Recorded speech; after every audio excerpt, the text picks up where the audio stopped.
بسم الله الرحمن الرحیم و به نستعین. یوې نکتې طرف ته اشاره کوم. اسلام دین اجتماع دی. اسلام اجتماع ته، معاشرې ته، ماحول ته، سوسایټۍ ته ډېر زیات اهمیت ورکوي. انفرادیت اسلام مخالفت کړی دی.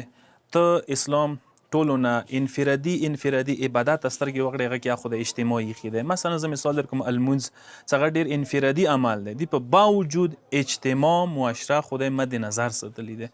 مثلا ته لمانځه کې یې څه ایاک نعبد و ایاک نستعین، خدای مو تا نه مدد غواړو، خدای مو تا عبادت کو. حالانکه بیلا ولاړې خدای صد خبرې کوي، ته په کار دی وی ایاک اعبد و ایاک استعین، خدای تا عبادت کوم، تا نه د مدد غواړم. حالانکه خدای که داسې دوله عبادت نه قبلوم.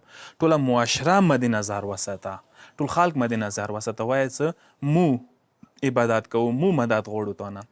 اندې شان څه اهدنا الصراط المستقیم، خدایا مو صراط مستقیم باندې روان کی او مقایم و دایم وساتي. حالانکه په کار دی مو ویلی څه اهدی الصراط المستقیم، خدای ما صراط مستقیم نه هدایت کی. حالانکه خدای داسې ونه معاشرې مد نظر ساتله، خلکو مد نظر ساتله مهمه ده.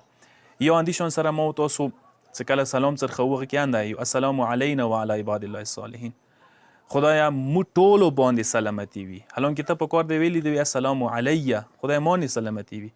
خدای زنا سلامتی غواړي، دعا غواړي، هدایت غواړي، مدد و نصرت غواړي.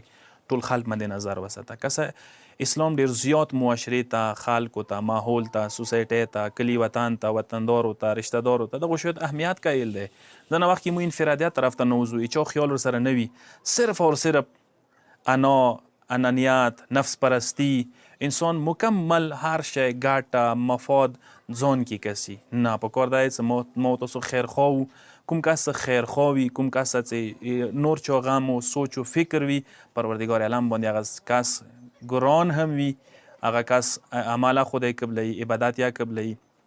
نو پس کوشش وکړو که چیرې معاشرې کې، سوسایټۍ کې ووسو، په کار دی معاشرې سوسایټۍ ډېر زیات خیال وساتو. اندې ضمن کې زه د عرض کوم کسه مو خونې جوړوو، محلې، کوچې، لیارې بیخي خیال نه ساتو، نظر اندازی کو. اینا نه خونې باندې کروڑو خرچه کو. اما که چیرې څنګ ترسه چولا وي، ملت وي، چولای تنګو، لیارا تنګو، او لیارې کې یوې روپۍ خرچه نه کوو، نالۍ کې یوې روپۍ خرچه نه کوو.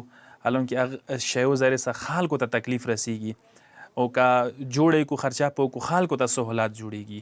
کسه نو بندګۍ مسلمانۍ دغه شي کې دی چې ایتا ذریعې څخه خلکو ته څه فایده سهولت میلو شي، نه چې ایتا ذریعې څخه خلکو ته نقصان ضرر میلوي. نن سبا مو معاشرې کې مسلمانۍ دغه طرف ته ډېره لاړه دی چې خلکو ته ضرر و نقصان ورسو، خفه کیږو نه ورباندې.